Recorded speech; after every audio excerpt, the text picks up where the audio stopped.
देशवा के शान बा। तीन रंग तिरंगा हो हमार देशवा के शान बा। लुटा देव वतन के खातिर मिरिया जान कुर्बान बा।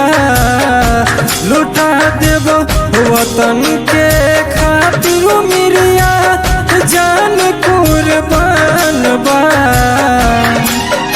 ई तीन रंग तिरंगा हो हमार देशवा के शान बा। ई तीन रंग तिरंगा हो हमार देशवा के शान बा।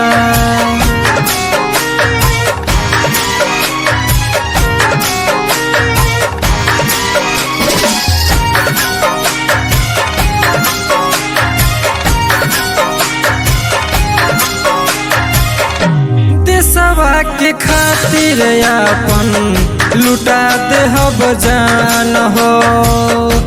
लहरी तिरंगा हरदम ऊंचा आसमान हो।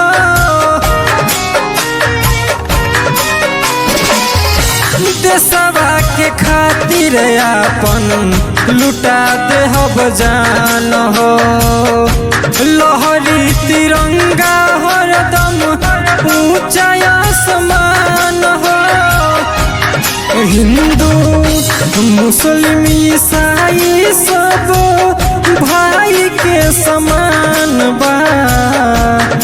हिंदू मुस्लिम ईसाई सब भाई के समान बा।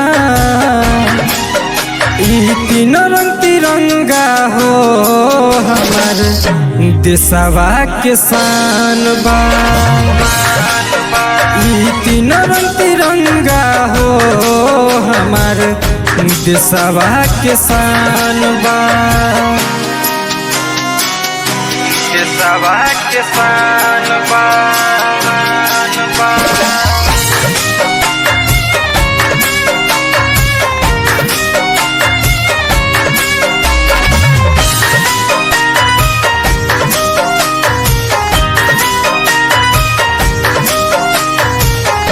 भारत के लाल हई तिरंगा लोहरी शान से।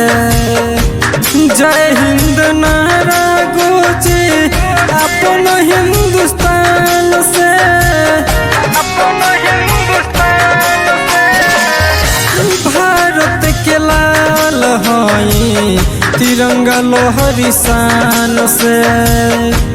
जय हिंद नारा गुजे अपन हिंदुस्तान से।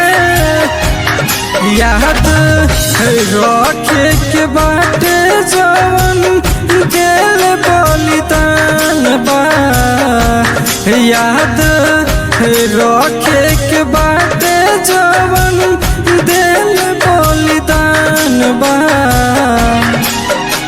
ई तीन रंग तिरंगा हो हमार देशवा के शान बा।